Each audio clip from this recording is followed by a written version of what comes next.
everyone! Today I am taking you to a place that isn't just a museum. It's more like an archive of disappearing Odesa.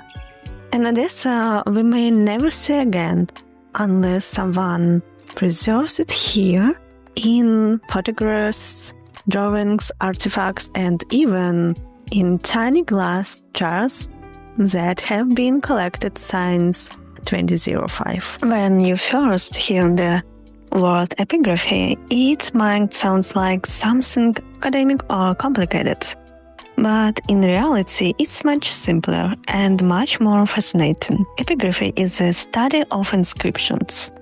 Any inscriptions on stone, wood, metal, bricks, sinks, gates, staircases, everything that once belonged to everyday city life and can tell us more about the past than any history book. That's why this museum looks so unusual. It's a collection of hundreds of objects that people normally walk past without noticing. Old pharmacy labels, milk bottles, cups, product packing, store sinks, edge glass, market ceramic pieces, fragments of decorations and architecture. The founder of the museum realized that old Odesa was disappearing.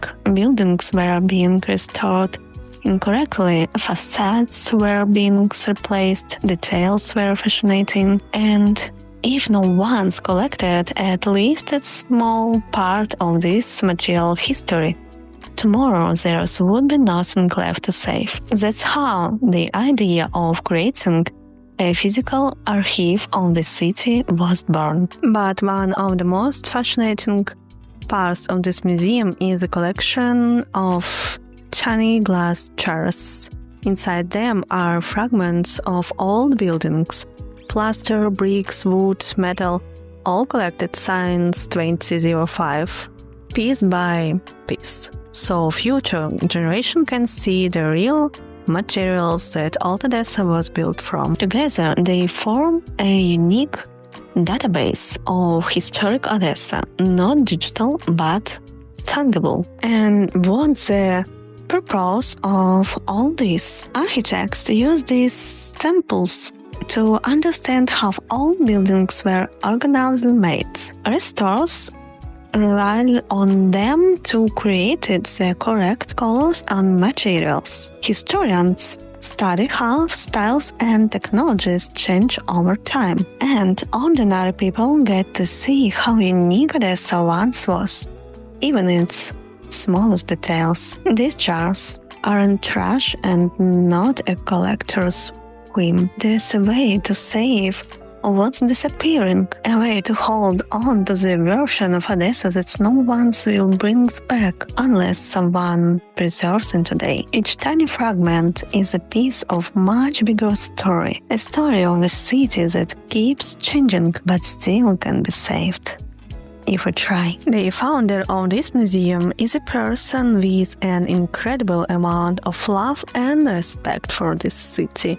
While many argue about who's responsible for preserving historical buildings and what the authorities should be doing, he chose another path to document everything that is slowly vanishing. For years, he walked through Odesa, literally the entire city, photographing things that might soon disappear. All gates, balconies, staircases, architectural details. Over 1,000 gates, countless stretches, hundreds to balconies. This is a lifelong mission.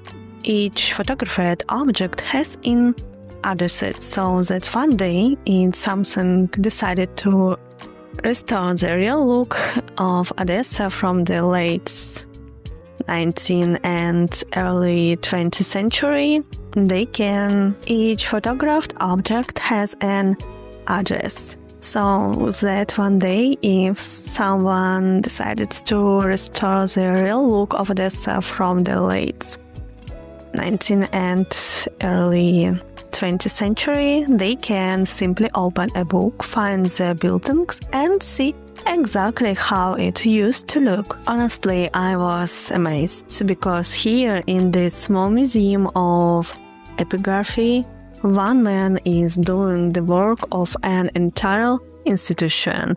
He preserves the memory of the city piece by piece, fragment by fragment, chart by chart, since 2005. Thank you for watching, and I see you in the next video.